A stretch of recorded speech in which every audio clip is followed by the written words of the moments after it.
Today I'll be covering where we're at with the fourth stimulus check. I'll also be talking about a new executive order signed by President Biden. I'll then summarize the meeting between the six biggest leaders in the United States from the White House and much, much more. Hello and welcome to today's May 13th daily news report, as well as ongoing stimulus check package information. If you're a subscribed member of my community, then welcome back. And if you're not, consider subscribing right now.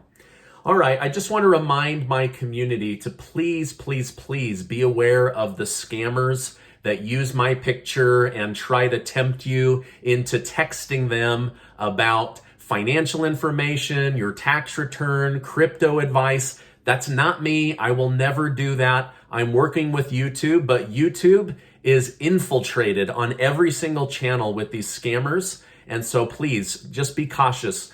Use wisdom right now during these difficult times, okay? All right, there are now 4 competing stimulus-like check programs for families with kids to get higher tax credits. We have the current $3,000 or $3,600 tax credit from the Biden administration. This one's already been passed into law under the $1.9 trillion stimulus check package. So that's going to happen, okay? But now we have a $4,200 a year tax credit proposal from Senator Mitt Romney of Utah. He says it's time to start rethinking the way we take care of American families. We also have Representative Neal, who wants to see an $8,400 per year tax credit for families with children. And we have Senator Josh Hawley that wants to see up to $12,000 per year in child tax credits. Senator Hawley says this is one of the things deterring American families from having children. We need to step in and make sure that we continue to replace our population while helping people avoid poverty for having children. Now, as of right now, the IRS is saying that they are moving forward with the $250 to $300 a month stimulus-like check program for kids, and that they are on track for delivering the first payment starting in July, so not very far from now. And then that's supposed to be month to month until the end of December. And then on your 2021 tax return in April, you would receive the other half as a lump sum payment. They will then try to make this either permanent or if they fall back to the lower tax credit, should they do it month to month? Now, I asked people in my community, and you said month to month would definitely be better. That's what the majority of people said. All right, now there are also rumors starting to be heard about new bills to help increase Social Security, SSI, and SSDI. These Congress people are saying that they need to link an increase on an annual basis to inflation and the economy, and not based on policy. Some of these policies are old, right? For example, Representative Bowman that I told you about the other day, he's trying to get rid of limitations that were put in place in 1984, right? That's a long time ago. So right now, this is just talks, but I wanted to let people in my community know that are in these programs that is being discussed. Now, a lot happened in the meeting between the 6 big leaders of the United States at the White House yesterday. I'm going to briefly share what was said from each side, just to give you a full 360-degree idea of what was discussed and what came out of the meeting. I'm going to summarize as briefly as I can. President Biden started the meeting by saying, we're going to talk a lot about infrastructure today and see if there's any way we can reach a compromise that gets the people's work done and is within the bounds of everyone agreeing. So he wants to see some kind of bipartisan deal come out of this. Senator Mitch McConnell came away from the White House meeting with a feeling of optimism. He said he believes there is a deal to be made. Not bad, right? Mitch McConnell's usually pretty sour on things, right? There is a deal to be made on the infrastructure spending bills, but we do not want to see taxes raised on businesses or the American people. He said getting rid of the Trump tax cuts was a red line, and they would not even bring it up in the meeting. He said both parties would like to see an outcome, and based on their meeting, he believes they can come up with something that would be bipartisan. McConnell told President Biden that he and Republicans will not support him undoing the Trump tax cuts. If he does, it will hurt families that make under $100,000 a year by increasing the amount of money that they pay in taxes, which McConnell says means that they have less money during a time when they need more money. After doing research, it appears that families retained on average about $6,000 more per year under the Trump tax cuts. With the majority of families in the United States earning under $100,000, repealing those tax cuts would raise prices on the average American middle-income family. This would go against the promise of President Biden, who said that he will only be raising taxes on the wealthy that make $400,000 or more. So Mitch McConnell said, this is a red line. You're breaking your promise. You would absolutely be increasing taxes on middle-class Americans. Although a group of around 10 Republicans put forward a $600 billion counteroffer for the upcoming infrastructure spending, McConnell said he wouldn't commit to that low number and wants to find a deal. So McConnell seems open to the idea of going higher with the spending bill. So somewhere between $600 billion and $4.1 trillion is where McConnell wants to go. So usually he's on the lower end. So this is progress in a good direction. Now, McConnell said he's open to doing it this way because he wants to see both parties work together and not against each other. He also wants to help save the country money and not add more debt, so he's willing to negotiate. McConnell said, knowing what he knows, he believes Democrats know they won't be able to get this massive spending bill through using reconciliation, so they will need Republican support, and he wants to give that Republican support. However, McConnell said he knows Democrats are in the majority right now, and it wouldn't surprise him if they tried to push this bill through without a single Republican. All right, now from the other side of the table, Democrats, the White House and Democrat leader Pelosi and Schumer felt that the meeting made no traction in the areas they were seeking to find common ground. They said that they were frustrated that Republicans were taking such a hard line on removing the Trump tax cuts. However, Pelosi seemed the most optimistic. After the meeting, she said in a press conference, she felt more optimistic now that they will do an infrastructure bill in a bipartisan way, but we'll see.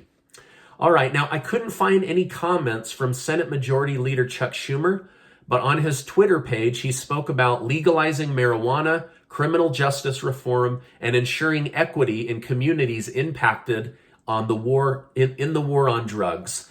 He also mentioned that he plans to keep pressure on for forgiving large amounts of student loan debt. So it seems that Schumer is just focused on what Schumer wants to focus on. Now, in the past, Schumer is one of the senators that has called for a $2,000 fourth stimulus check. I was hoping to hear more from him about how he plans to get that into these infrastructure bills, but he said nothing about it after the meeting. Now, later today, President Biden is scheduled to meet with 6 more Republican senators, Senator Capito, Barrasso, Blunt, Crapo, Toomey, and Wicker to discuss the infrastructure bill and how to be more bipartisan. So it appears that Biden is making an effort to hear Republican voices. By the way, I just want to say thank you so much for giving these videos a like. It helps me out, and I really enjoy bringing you the news, so thank you so much. All right, now Representative Kevin McCarthy, who was also at that meeting, accused President Biden of being the next Jimmy Carter. He said 6 months ago, America was energy independent, and now there are gas lines in the United States. Under Jimmy Carter, the United States saw some of its worst inflation, staggeringly high interest rates, and gas rationing lines. I remember my mother-in-law telling me how much she loves Jimmy Carter, but said she hopes to never experience those difficult days again. She then told me mortgage rates at that time were 23%. Imagine that. Right now they're around 3 or 4%. All right, now for the first time in over 7 years, the national average gas price has gone over $3 per gallon. So this stuff is not cheap anymore, right? I filled my tank yesterday. It was $3.38 a gallon. I'd be curious to know, what is the price per gallon where you live? And has it gone up or has it stayed about the same? Please let me know in the comments. All right, the crisis at the border has slowed down a little bit, but a new report showed that 178,622 people were encountered at the border trying to enter the United States. Now, that's only the people that Border Patrol came in contact with. The report showed that this is up by 944% compared to April of last year.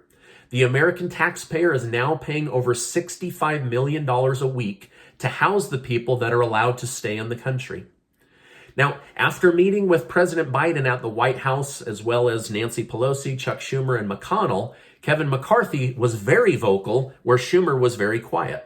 McCarthy said gas prices are up, food prices are up, housing prices are up, and now they want to raise taxes. Raising taxes would be the biggest mistake President Biden could make right now, and you won't find Republican support for such a terrible idea. Now, yesterday, President Biden signed an executive order that would give more power towards protecting the United States against hackers. The Colonial Pipeline hack was the last straw for him. The White House said recent cyber attacks against SolarWinds, Microsoft Exchange, and Colonial Pipeline are a sobering reminder that the U.S. public and private sector entities increasingly face sophisticated malicious cyber activity from both nation-state actors and cyber criminals. It has also been discovered that the Colonial Pipeline company gave in to hackers and paid them $5 million in untraceable Bitcoin to remove the malware from the system that they were holding hostage. So they were trying to secretly pay off these hackers with Bitcoin in order to get gasoline flowing again. Right now, they service about 50% of the gas on the eastern board of the United States, and they've said that within a few days, gas should be flowing again. Several states have declared states of emergency as gas is running out in certain states. There were even people trying to fill garbage bags full of gasoline in their trunk in order to not run out of gas. So people are panicking. So hopefully they can get that resolved. All right, now speaking of Bitcoin, Elon Musk tweeted he is increasingly more concerned about the amount of energy Bitcoin production uses and that Tesla will be suspending payment with Bitcoin. After this, Bitcoin dropped by nearly $350 billion in value within a matter of hours. I personally own Bitcoin and a few other crypto coins, and it's really frustrating to see it fluctuate that much just based on the words of a few billionaires like Elon Musk or Mark Cuban. Now, 9 states have now said that they will be ending the federal unemployment early as a way of getting people back into the workforce faster. They are saying that there are millions of jobs open to be filled, and the federal unemployment boost was created when jobs were scarce and people were unvaccinated. It's now time to change up the plan. I know many in my community agree with this. Others voiced opinions of opposition, saying it's only low-paying jobs out there, or I'm not going back to work until they get rid of starvation wages. I'm just reporting what's in the news, okay? Now, Hamas and Israel continue to hurl rockets at each other after Hamas led an attack on Israel that landed rockets in Israeli neighborhoods, killing families. Since then, civil unrest is at an all-time high, with people attacking each other in the street based on what religion they think they belong to or where they think that they should be, as far as in different segregated parts of the city. So it's gotten really, really ugly. Now, yesterday, Hamas called for a ceasefire, but Israel said, no, you attacked us. Israel then called over 7,000 Army Reserve people up to active duty. It appears that Israel is on the verge of war. The Federal Reserve said that they are grateful for cryptocurrency during these times because they believe it isn't real currency and that it operates more like a casino. And they said it's helped take pressure off of inflation here in the United States. I think what they are saying is instead of people using their surplus money to go out and buy things that contributes to the supply and demand issue we're facing right now, they're putting money into crypto, which the Federal Reserve believes is a black hole. All right, now the governor of Ohio is determined to get more people vaccinated and said he's going to give $1 million to 5 random people that get vaccinated in the next little while.